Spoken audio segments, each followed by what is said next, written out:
Namaskar to you, David Frawley ji. Such a pleasure to have you live on our broadcast, joining us live all the way from Santa Fe in United States of America. And Aditya ji, thank you to you as well.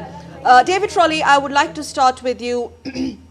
How do you see India's Republic Day celebration as the most pivotal and historical day in Indian history, and what, according to you, does this truly represent in the sense, the significance and what it means to the nation, the scale and expanse of India's Republic Day? David Frawley.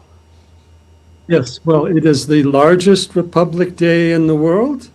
It is also connected to the oldest civilization and culture in the world. And it's also connected to India or Bharat rising. You see India today increasing in its regard in the political world, the economies, all the greater interrelationships that are going on, the great diplomacy. India is rising. Yes. And this is a time in which many other countries are struggling. And it's been a great year for Bharat with the Ram Janmabhoomi, with the Mahakumbh, and with this tremendous revival that is reaching down to the masses and inspiring a new vision of India and the entire world. Mr. Satsangi, we'll see at the parade, we're going to see India's diverse cultural heritage on display. To what extent has this begun to play a bigger role in India's unique identity emerging on the global stage? First of all, greetings to all your viewers and also to our Bharat, and my heartiest congratulations to all the viewers for Independence Day, Republic Day of India. Now, the question that I've asked, like if you see, there are few original civilizations in the world, which have their own music, which have their own arts, which have their own culture, own language, own science, and own spirituality, and that is India. And there is no other few civilizations are there which can compare to that. On top of it, India is also the home of technology as well as home to the completely indigenous movements. If you compare all these things, then the 76th Republic Day event of India is very special for the world, especially for, I'm saying that it's not just a Republic Day for India, it's a Republic Day for the global South, because India represents, the strength of India represents or gives voice to many, many countries all over the world. Even in the US, when we talk about the native communities and indigenous communities, Republic Day of India is this parade is being looked very, very seriously today. Indeed. Dr. Frawley, we've seen that, the historical narratives, the epics of India, the Mahabharata and Ramayana have had a strong impact on literature across the world. But also particularly, we have the chief guest is coming in from Indonesia. There has been a strong influence of India in Indonesia from the Buddhist as well as the Hindu traditions. What would you like to say about that, since you study this in some detail? Well, you know that India has influenced the whole Indian Ocean area, all the way from Myanmar, Thailand, Vietnam, even into China, of course, Indonesia, and much more is being discovered. For example, in Java, the oldest language remains they have are filled with Sanskrit loanwords. We have wonderful large Hindu temples, and we have a long Hindu tradition, including trade. We have the Buddhist. We have a whole connection throughout the Indian Ocean. So Indian Ocean is also one family. It's also coming together again. It is perhaps the oldest civilization ocean. And today it is taking also a new place in the world. And in that regard, India is a global power, an oceanic power. It is moving into space. It is taking a history back over 5,000 years. It has a tremendous now development of high-tech AI and modern technology looking into the future. And this is all coming together at a time in which there's conflict in the world. India is the great uniter. It is the great diplomat today. And Modi has respect throughout the world. India along with that. And educationally, it's rising. United States has a huge, powerful, educated India diaspora. It's also there in the universities. Yes. And the cutting edge of science as well as medicine. Okay, David Frawley, that comes to this question, the fact that our oldest civilization, our civilizational footprints across the globe. Having said that, your thoughts, Republic Day also is in a way celebration of India's diversity, with a number of languages, ethnicities, different cultures, traditions, and everything, coexist so beautifully and harmoniously. Do you think our diversity, which is going to be on display again today on Republic Day, that's where our strength lies? And then we'll go to Satsangi ji also, because the diaspora connect here is also very important. David Frawley. Yes, well, the diversity is there, but it's a diversity along with unity. It's along with history and culture. It is not a division. It is an integration. It is the creativity. It is awakening at many levels. Look at your wonderful festivals, the Mahakumbh.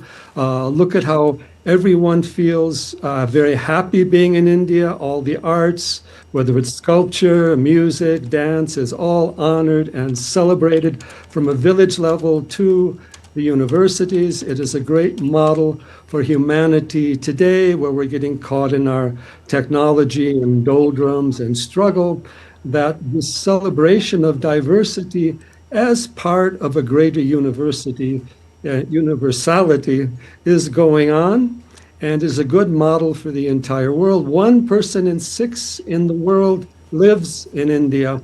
And there's a greater literature in India than in any country in the world, again, going back more than 5,000 years. Right. A history that has wonderful dynasties as well as a vision to the future.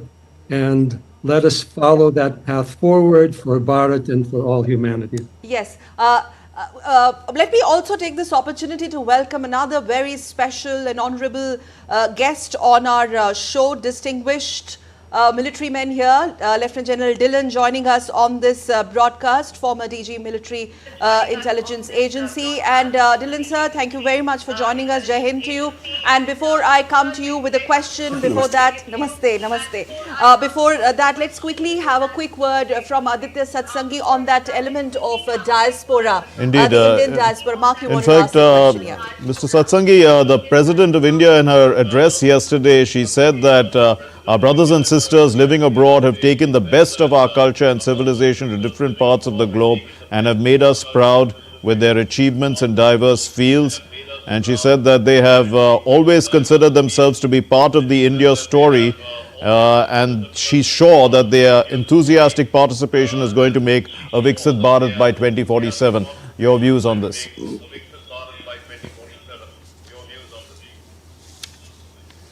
So we can't hear you. Perhaps you're on mute? Yeah, no. Okay, go ahead.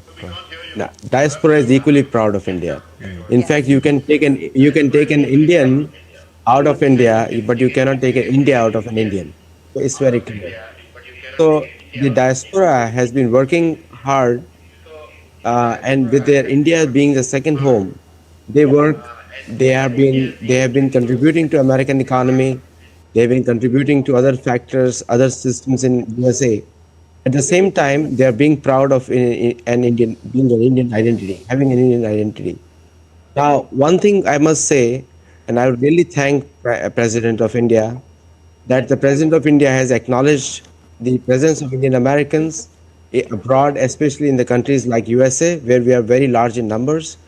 And I also want to thank the people like you who always welcome us and thank us for what we do. And obviously, we don't do for purely charitable reasons. We do it for selfish reasons. But nonetheless, we in the USA and other countries of the world very proud of being an Indian American or Indian origin people. All right. That's, yes. And Dhillon sir, coming to you, simple question to begin with. This means, I'm sure, a lot to the soldier. And if yes, what does it mean to a soldier? The Republic Day celebration every year and year after year, as we would also get to see India's military might on display. Good morning, Sakal ma'am, and good morning to all the Doordarshan viewers. Good morning, sir. And ma'am, as you very rightly said, Republic Day celebrations year after year means a lot to the soldier. First of all, Republic Day celebration is a display of military might of a nation. When all the military hardware is marched on during the Republic Day parade, it showcases the strength of the nation, the resolve of a nation. And most importantly, the national flag, the tricolor, Tiranga. Under Tiranga, the soldier lives his life, he salutes the Tiranga, he guards the honor of Tiranga, and he is always there for Tiranga. And living the whole life with the flag, and the most deserving ones and those who make the supreme sacrifice come back home wrapped in Tiranga. So ma'am, for a soldier, from the day he joins the uniformed duty till he dies, he always is respectful to Tiranga, the national flag, the honor of the national flag, and the constitution. So as a soldier, the date of retirement doesn't matter. From the day you join the army till you die, you work for the nation's honor and the national flag. So it means everything to a soldier.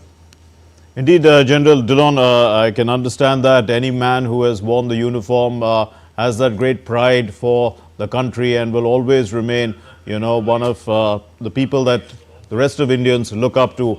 But, in terms of our defense industrial base, we are moving towards a lot more self-reliance. Yes. In this context, how do you view India's strengths in terms of defense production now and the future of India in terms of being self-reliant in defense?